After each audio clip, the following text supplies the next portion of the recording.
Hello guys, आज हम पढ़ेंगे effective atomic number. Effective atomic number का मतलब क्या होता है? इफेक्टिव एटॉमिक नंबर मतलब है प्रभावी परमाणु क्रमांक, और जिसको हम शॉर्ट में कहते हैं EAN कहा जाता है। ठीक है, अब इसका फॉर्मूला क्या होता है? परमाणु क्रमांक ऑक्सीकरण नंबर प्लस 2 इंटू उपसहसर्जक संख्या। हम अपने जो नेक्स्ट वीडियो के अंदर हमने ऑक्सीडेशन नंबर निकालना भी सीख लिया है और उपसर्जक संख्या भी निकालना सीख लिया है।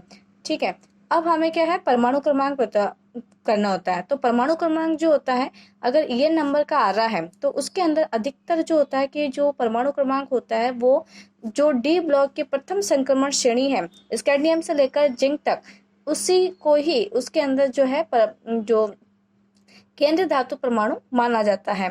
अब आप हम ये देखेंगे इसके अंदर, जैसे कि ये वाला एग्जाम्पल है। ठीक है, हेक्सासाइनोफेरेट, ठीक है, पोटेशियम हेक्सासाइनोफेरेट। ठीक है, अब इसके अंदर क्या है, सबसे पहले हमें जो दे रखा है वो हमें पता करना है। सबसे पहले परमाणु क्रमांक, सबसे पहले केंद्र धातु परमाणु यहाँ पे क्या है, फेरिक है।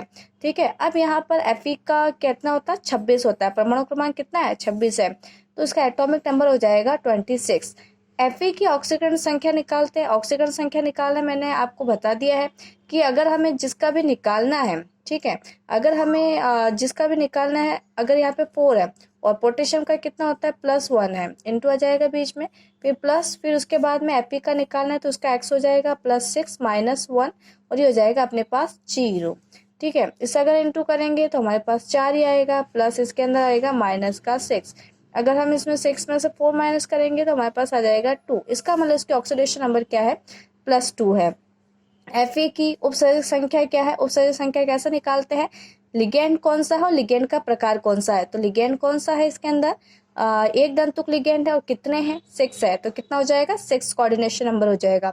अब हमारे पास परमाणु क्रमांक भी आ गया, ऑक्सीडेशन नंबर भी आ गया, उपसर्जक संख्या भी आ गई। अब इन तीनों को, इनको क्या करना है, हमें इसके अंदर पुटअप करना है।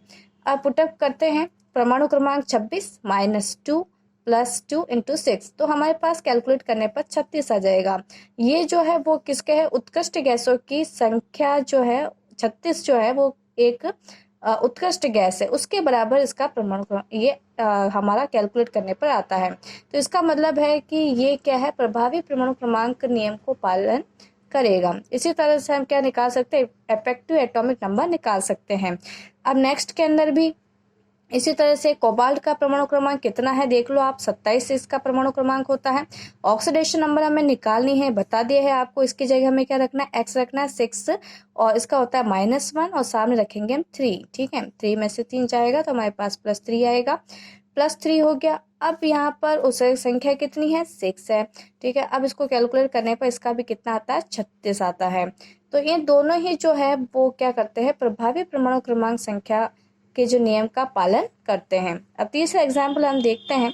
तो इसके अंदर क्या है, वही का वही हमें लिखना है। परमाणु क्रमांक हमारा कितना है, 26 है, ऑक्सीडेशन नंबर 3 आएगा, और 2 इंटू उपसर्जक संख्या 6 है। कैलकुलेट करने पर 35 आ रहा है। अब देखो यहाँ पे 36 है, यहाँ पे 35 है। 35 जो परमाणु ये जो आया है वो एक उत्कृष्ट गैस नहीं है। अगर परमाणु क्रमांक 35 को हम देखेंगे तो एक उत्कृष्ट गैस नहीं है। इसका मतलब ये है कि इफेक्टिव एटॉमिक नंबर जो रूल्स है उसका पालन ये नहीं करते हैं, और बाकी इन दोनों के अंदर पालन हो रहा है। तो इस तरह से हम क्या करते हैं कि इफेक्टिव एटॉमिक नंबर निकाल सकते हैं, और ये इंपॉर्टेंट है। ठीक है, थैंक यू।